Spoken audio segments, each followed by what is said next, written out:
Ang laban ni Casimero. Pag-usapan natin yan mga idol. Ang kondisyon at ang announcement ni Casimero mga idol, pag-uusapan natin yan. Pero kung bago kayo sa ating YouTube channel, baka pwede makahingi ng isang like, subscribe at pakipindot na rin ng ating notification bell mga idol para ma-update kayo sa ating mga bagong video na katulad nito. Well mga idol, alam naman natin mga idol na sa Abril 18 na ang laban ni Cuadro Alas Casimero mga idol, at ang pinaghihinalaan nila na makakalaban ni Casimero mga idol ay si Luis Pantera Neri, ang bad boy ng Mexico mga idol, na isa ring assassin, na isa sa mga nagpagapang sa monster ng Japan na si Naoya Inoue. Bagamat hindi pa na official announcement talaga mga idol, pero mayroon na silang link mga idol na sineri nga daw ang kanyang makakalaban. Well mga idol, alam naman natin na itong si Luis Neri ay hindi basta-basta. Kaya naman ang ating pambato na si Alas mga idol ay puspusa na at hard training na po ang kanyang ginagawa ngayon mga idol. Dahil pinaghahandaan daw ni Casimero ang kanyang laban dito kay Luis Pantera Neri mga idol. Marami nga nagsasabi mga idol na delikado daw si Casimero kay Luis Pantera Neri mga idol kasi may pagka-technical fighter daw ito, no? Ang style ay hindi rin basta-basta daw mga, kaya daw si Naoya Inoue ay bumagsak daw dito.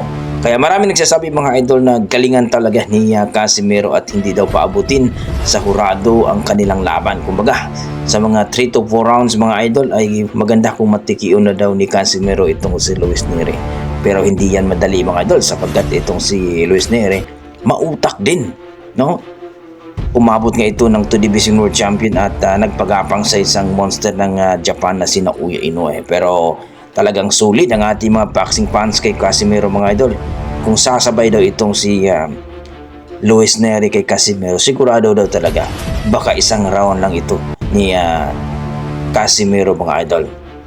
Pero gaya ng sinabi natin mga idol, maganda kung ma-sit up talaga ni Casimero mga idol. Kaya ito, tudo, ensayo at napaka lupit ang ginawa ni Casimero ngayon mga idol. Dahil susubukan daw ni Casimero ang style ng kalawite na kumbaga mga idol ibang klase, no? Dahil kalawite itong si Neri, kung baga sasabayan ni Casimero mga idol sa kalawite style.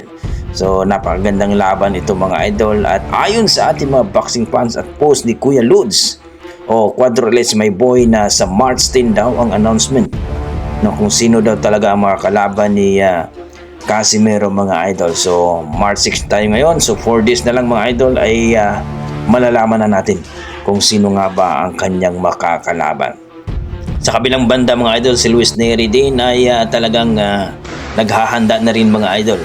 Ayon sa mga pinagkakatiwalang source natin ay pinaghahandaan daw itong si Casimero. Gagamitan daw ito ng technical fight o style itong si Casimero mga idol para mawala daw ito sa focus. Kumbaga, aaserin daw itong si Casimero mga idol para hindi daw ito makapokus. Yan ang sinasabi natin mga idol na kailangan, no? Na magawan din ng paraan ng kampo ni Cuadro Alas Casimero ang style ni Luis Neri mga idol.